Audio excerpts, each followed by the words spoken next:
Japan didn't just build high-speed rail. Japan invented it. The Shinkansen launched in October 1964, right before the Tokyo Olympics, while America bulldozed its downtowns for parking lots. And it still embarrasses your transit system. Today, those trains run at 285 kilometers per hour. But speed isn't even the real flex. The flex is the clock. In 2024, the average delay on the busy Tokaido line was 1.4 minutes per train, and that number includes typhoons, snowstorms, and earthquakes. Your local commuter line can't pull that off on a calm, sunny Tuesday. It gets worse. That one line runs up to 383 trains a day, each a 16-car monster seating over 1,300 people, and it still holds the schedule. Since 1964, it has carried roughly 7 billion passengers. Basically the entire planet. Moved on time, packed in tight, now the stat that genuinely stuns people. In over 60 years, not a single passenger has been lost in a Shinkansen crash. 0. In one of the most earthquake-prone countries on Earth, they built sensors that slam the brakes the instant the ground starts shaking, seconds before the tremor even reaches the track. A perfect record. You ever watched a departure board flip to delayed 3 times before your coffee got cold? Japan fixed that before you were born.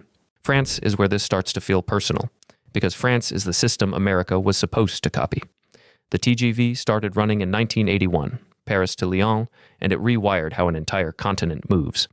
Today it cruises at 320 kilometers per hour and links Paris to Lyon, Marseille, Bordeaux, Lille, and half of Western Europe in barely a couple of hours. France and Spain together run nearly 70% of all the high-speed track in the European Union. 2 countries, most of a continent.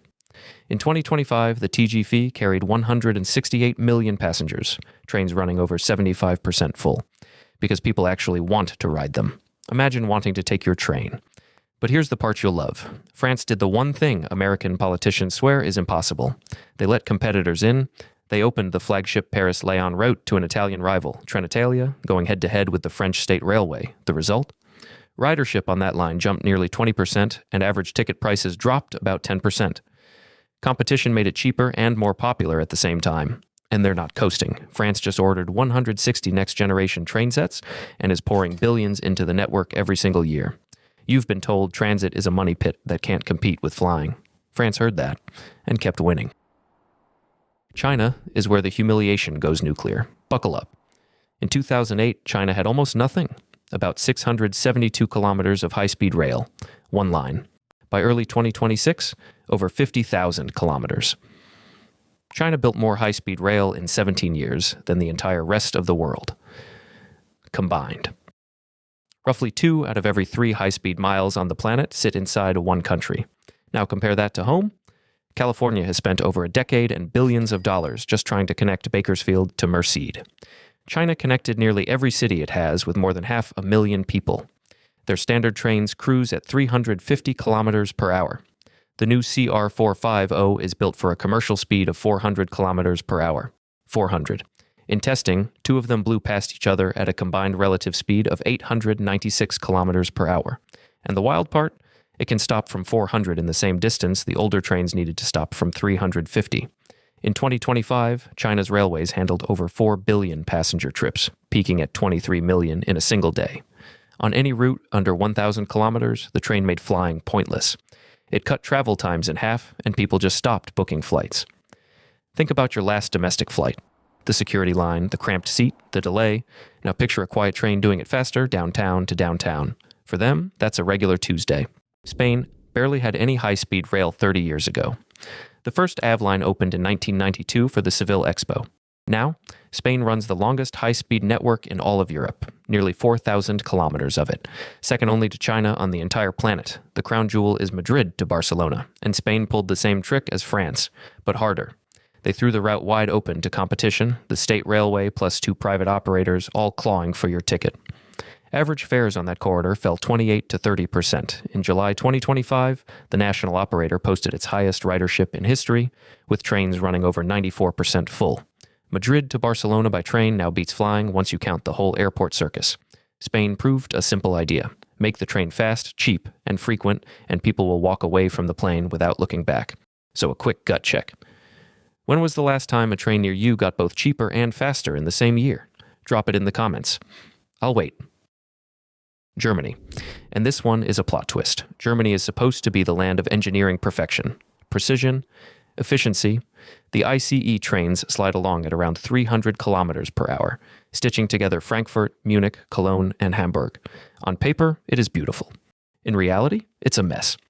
In 2025, Deutsche Bahn's long-distance punctuality collapsed to just 60.1%, the worst on record. 1 month it cratered to 51.5%, meaning barely half the trains showed up on time. And here's the dirty secret. Canceled trains aren't even counted in that figure, so your real odds are worse than the number admits. In a recent year, about 1 in every 20 long-distance trains got canceled outright. What went wrong? Decades of skipped maintenance, crumbling bridges, ancient signaling, worn-out track. Germany is now hurling nearly 20 billion euros a year at the problem, climbing to 23 billion in 2026. But all that construction actually makes the delays worse in the short term. So here's the strange comfort for you. Even the country famous for trains is having a rough decade. But the difference is brutal. Germany has a world-class network going through a bad patch. You're still waiting for the network to exist. South Korea took the French design, said thank you, and somehow made it more reliable than the original. The KTX launched in 2004, built on licensed TGV technology. One problem. About 70% of South Korea is mountains, so they drilled. Mile after mile of tunnels and viaducts to keep the line straight and the speed high. Today it runs at 305 kilometers per hour and shrinks the whole country into one big commute. Here's the number that hurts. The KTX runs at over 99% punctuality, 99%. Germany would frame that and hang it in the lobby. In 2025, the high-speed network carried 119 million riders. In a nation of just 50 million people, the average Korean has now ridden high-speed rail more than 20 times. 20. The average American? 0. Because for you, it still doesn't exist. And they squeeze it. One corridor, Seoul to Busan, moves over 60 million people a year. They even brought in a second rival operator back in 2016, and fares on those routes dropped about 10%. Quiet, on time, every day. While you refresh your delayed flight app for the 4th time? Italy. The country people love to joke can't run anything on time. Plot twist number 2. Italy's high-speed trains, the Frecciarossa and its rival Italo, hit 300 kilometers per hour and run between 85 and 92% on time. That is better than Germany. Let that marinate. But the real lesson from Italy is competition. Back in 2012, Italy became one of the first countries on Earth to let a private company, Italo, run trains on the same tracks as the state railway, head to head. And the result of that brutal price battle? The customer won. Fares dropped, service got better, and ridership took off.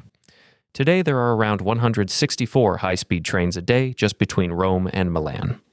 That's more than 5 times the daily service on the famous London to Paris route. Around 65 million people ride Italian high-speed rail every year, and Italy isn't done. It's pouring around 100 billion euros into extending the network south. You keep getting told competition can't work on rails. Italy's been proving that wrong for over a decade. America just refuses to watch. The United States, the richest country in human history, does not own a single mile of true high-speed rail. Not one. By the international standard, real high-speed rail means new, dedicated track built for at least 250 kilometers per hour. America has nothing that clears that bar. Amtrak loves to market the Asila as high speed, and sure, technically it can touch 160 miles per hour. For a few short stretches, the rest of the time it crawls down the northeast corridor on track laid out generations ago, braking for the same curves your great-grandparents rode through.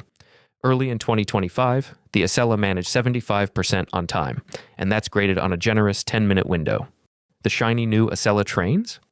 They finally rolled out in August 2025, after 13 failed test simulations and years of delay. Same ancient track underneath. Out west, California has been building for over a decade and still can't link 2 major cities. The one real bright spot is Brightline West, a privately funded line racing to connect LA and Las Vegas by around 2029. And in May 2026, Congress reintroduced a bill to spend roughly $205 billion on a real national network. Will it pass?